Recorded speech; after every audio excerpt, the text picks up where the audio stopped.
In this video by a YouTuber called But Why, he explains much more in depth about how gravity works and kind of the theories behind it and what is actually working and maybe why some of us flippers don't understand and get it. Let's have a look. One of the first things we learn about shapes and geometry is the concept of parallel lines. Two lines that both travel in the same direction and their paths never cross. Well, let me tell you, reality is a lot more complex.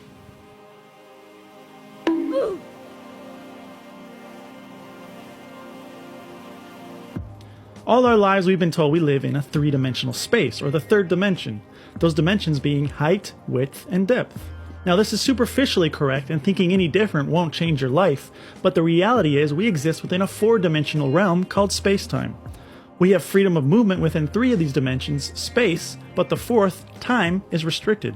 This means I can move in any direction within space at any speed or any acceleration. My only constraint is the energy needed to change my momentum.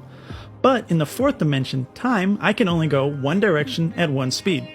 For that reason, we are considered three-dimensional beings. We don't possess the ability to comprehend the fourth dimension. But that doesn't mean it doesn't exist, and believe it or not, it's why things are attracted to each other by what we call gravity. In order to comprehend space-time and how the fourth dimension creates gravity, we need to be able to comprehend how higher dimensions affect lower dimensions. So to begin, let's pretend we have a pair of one-dimensional friends, friend A and B. And these friends, they get in a fight and decide, I'm done with you, and they start walking away from one another in opposite directions. Then, after a while, all of a sudden, friend B pops up out of nowhere and both of them lose their minds. How is this possible? There's no conceivable notion, other than teleportation, of how these two friends could possibly meet up again.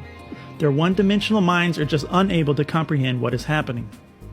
Because their world is actually a circle within two dimensions. However, without information from the second dimension, it's impossible to know the true direction of their path, or any path for that matter. Therefore, the one-dimensional friends are bounded by the second dimension. The same thing happens for those living in two dimensions. These friends walk away from each other, turn 90 degrees to their north, keep walking in parallel lines, and yet somehow they run into each other. That is because they actually exist upon a sphere. Again, without information of the third dimension, it's impossible for them to conceive the true nature of the path they are taking. That brings us to our world, the third dimension. And yes, we too are bounded by a higher, the fourth dimension. Just like our friends in the previous two examples, there's no way for us to conceive exactly how we can travel in straight parallel lines and meet up again, but we can understand that our plane of existence is curved in the next higher dimension. What does that mean? We have no idea, just like our friends from before, but that doesn't mean we can't understand the consequences of it. This curvature in the fourth dimension is what we experience as gravity, and just like how everything in the lower dimensions that travel in straight parallel lines eventually meet up, the same thing happens here in the third dimension. However, here things differ a little from our friends before. Unlike our lower dimensional friends, we don't have the freedom to choose how fast to move through our four-dimensional space-time. Whether you are running, sitting, or falling, you are moving through space-time at the notorious speed c, roughly 300,000 kilometers a second.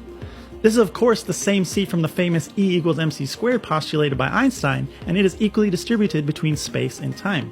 So, if you decide to move faster through space, you must move slower through time. And if you were to somehow slow down in space, you'd move faster through time. Now you may be thinking, well, I'm just sitting here, why isn't time passing faster? But remember, the planet's surface is moving, the Earth is moving, the solar system is moving, and the galaxy is moving. It's impossible to stop moving through space.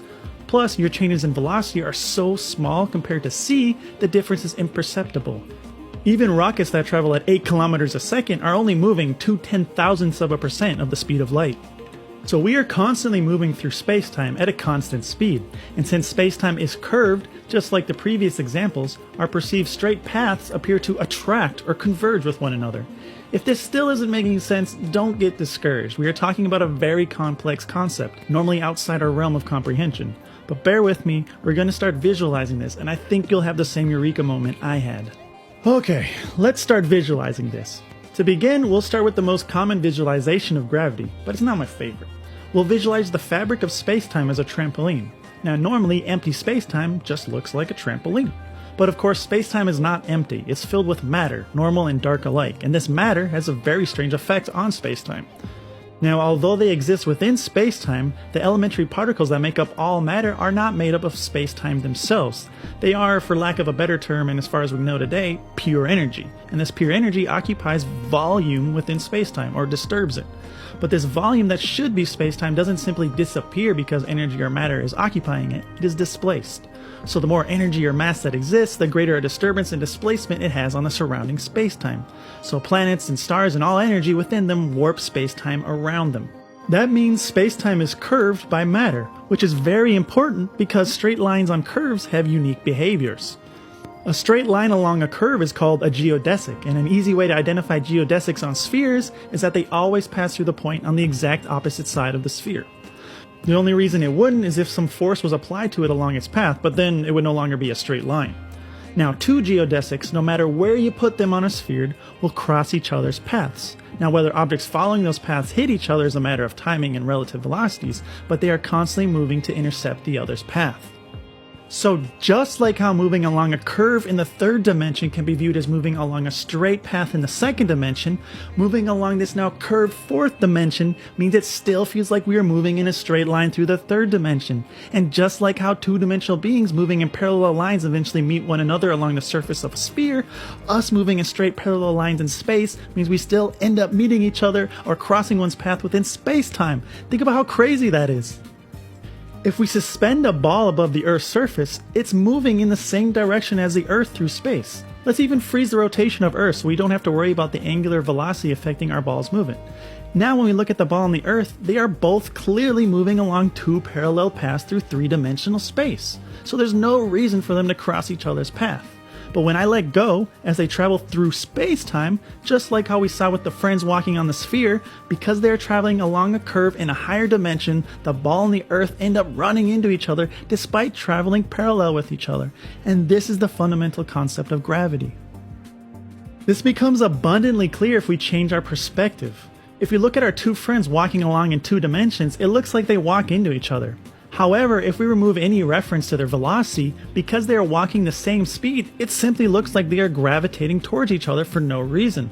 The same thing applies to our ball and Earth. As they both whiz past, it's clear that, oh okay, they're moving along a curve on the fourth dimension and thus converge. We can see both of their horizontal and vertical movements, but to someone standing on the Earth, the ball appears motionless as if it's not moving through space at all. The only difference is that the ball's path through space-time converges with the Earth's path. And even though it appears as if the ball is motionless on the ground, since both the Earth and the ball are still moving through space-time, they're still constantly colliding. Finally, let's go back to our trampoline example, and I want to explain my original confusion with this model, in case anyone else had or has it. As we roll a ball around our space-time, it's clear that we see the curve of orbits, and we see that, oh yeah, things fall down the well, as it's called. But why does it need to? If gravity isn't a tangible force, why, if I place a motionless ball here on the trampoline, does it have to roll towards our planet? And this is where my mistake was.